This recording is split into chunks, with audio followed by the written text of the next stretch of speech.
فارماسوټکس چې اولنی ټاپک انټروډکشن ټو فارمیسي ده، مطلب فارمیسي ول تعارف ته. Pharmacy is the study of discovery, development, synthesis, manufacturing and distribution of drugs.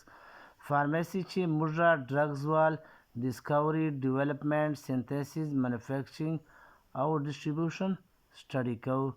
discovery نوې دوی ایجاد کول، هغه ول develop کول، synthesis چې کله دوه موږ لیبارټري چې جوړو پریپیر کوو یې، manufacturing چې کله ډرګز موږ انډسټري چې لارج سکیل ډیر مقدار چې جوړو، او دغه ډیر مقدار چې دوی چې موږ جوړه کړه دغه وال ډیسټریبیوشن، دا موږ چې سټډي کوو فارمیسي چې.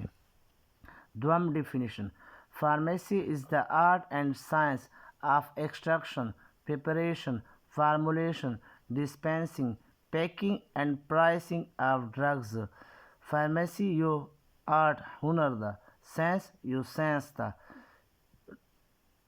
چې کله ډرګز موږ نیچرل سورسز نه ایکسټرکټ کوو، مطلب پلانټس یا انیمل نه.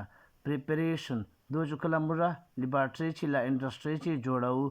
فارمولیشن یوه فارموله ده، هغه ته موږ کله پریکټیکل فارم ورکو، پریکټیکلی جوړه کړو سره.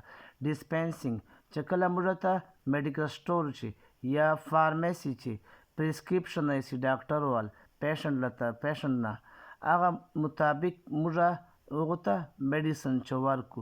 پیکینګ میډیسن وال چې کوم پیکینګ ده، اور سره د میډیسن وال پرایسینګ، هغه موږ چې سټډي کوو فارمیسي چې. Third definition: Pharmacy is the knowledge of identification, selection, pharmaceutical action, preservation, combination, analysis, standardization of drugs and medicines. Pharmacy موږ ته knowledge راکوي، میډیسن وال identification شناخت کو، selection انتخاب کو چې کوم ډرګس په کار ده. pharmaceutical action ډرګس چې کله موږ اخورو او دو موږ جسم چې خپل اکشن هغه کوي. پریزرویشن ډرګس موږ چې کله محفوظ کو له بهر مایکرو ارګانیزم لا بل چیز نه چې دو ډیمیج کیږي نه او ډسټرای کیږي نه. میډیسنل کمبینیشن انالیسیس تجزیه اینڈ دول چې کوم معیار ده ډرګز یا میډیسن وال، موږ چې سټډي کوو فارمیسي چې، او فارمیسي دا مطابق موږ ته نالج راکوي.